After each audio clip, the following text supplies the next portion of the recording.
a team that's running your brands for you? And are you just kind of there as the advisor in chief, or what does that look like?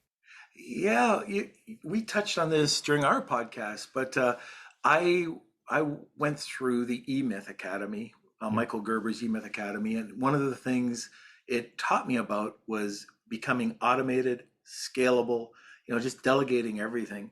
And we have, you'll get a kick out of this, but we have a process for everything. So if it's repeatable, there's a process. And even to the extent that we create, when people come into the company, we talk to them about our coffee process, how to make a cup of coffee. And Mm-hmm. if you go through the process, it is a big process. If you want a good cup of coffee, or why do you want a good cup of coffee? Where is the coffee? How much do you order? How do you make it? And at the end of the day, this is kind of interesting. It's leading up, it's long winded, but at the end of the day, people realize that when people came into our boardroom at the time, that people, guests, would ask for a cup of coffee, and 9 times out of 10, it was burnt. They had to put it on, they had to wait. And so that was annoying. Yeah. People would go from like whoever was in the office would go back and it would be empty.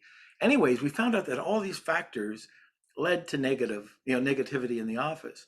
And then just by doing this 5-page policy, it streamlined everything. And there was consequences too. Like there was a 3-strike policy, and if you didn't follow how to make a cup of coffee, you could be let go because you just couldn't grasp a simple process. Yeah. And if you couldn't grasp a simple process, how could you grab a complicated process?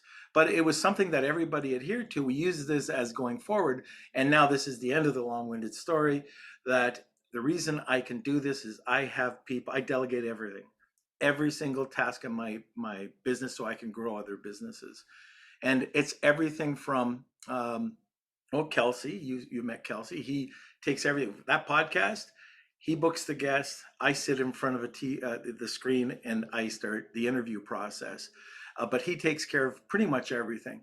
For Mm-hmm. the businesses I run, it's basically, we have a staff meeting once a week. They run the business. They're at the helm of the business.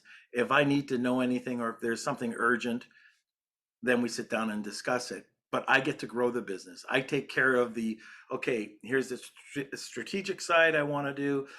Here's an opportunity. Here's a partnership. Uh, these are the things that grow the business. This is how you make money. Doing all the day-to-day tasks and the repetitive tasks get you nowhere, and you'll never get above a certain threshold in your business. Man, I wish people could see the grin on my face as I'm listening to this, because obviously Norm and I are guzzlers of the same Kool-Aid. And the thing that I want to just put a pin in before we move on to these 5 steps is what Norm just said. If you are spending all your time, what I call doing the do, which is just running on your hamster wheel, sending emails and over managing VAs and optimizing listings and running ad campaigns and dealing with customer service and shipments, all important stuff. But if you're doing it, you are the chief bottleneck of your own business, and it will never get beyond a certain size because there's just not enough of you to be able to do all of those things. Sleep, eat, exercise, spend time with your family, have a life, and do the really important strategic stuff that's going to make your business grow.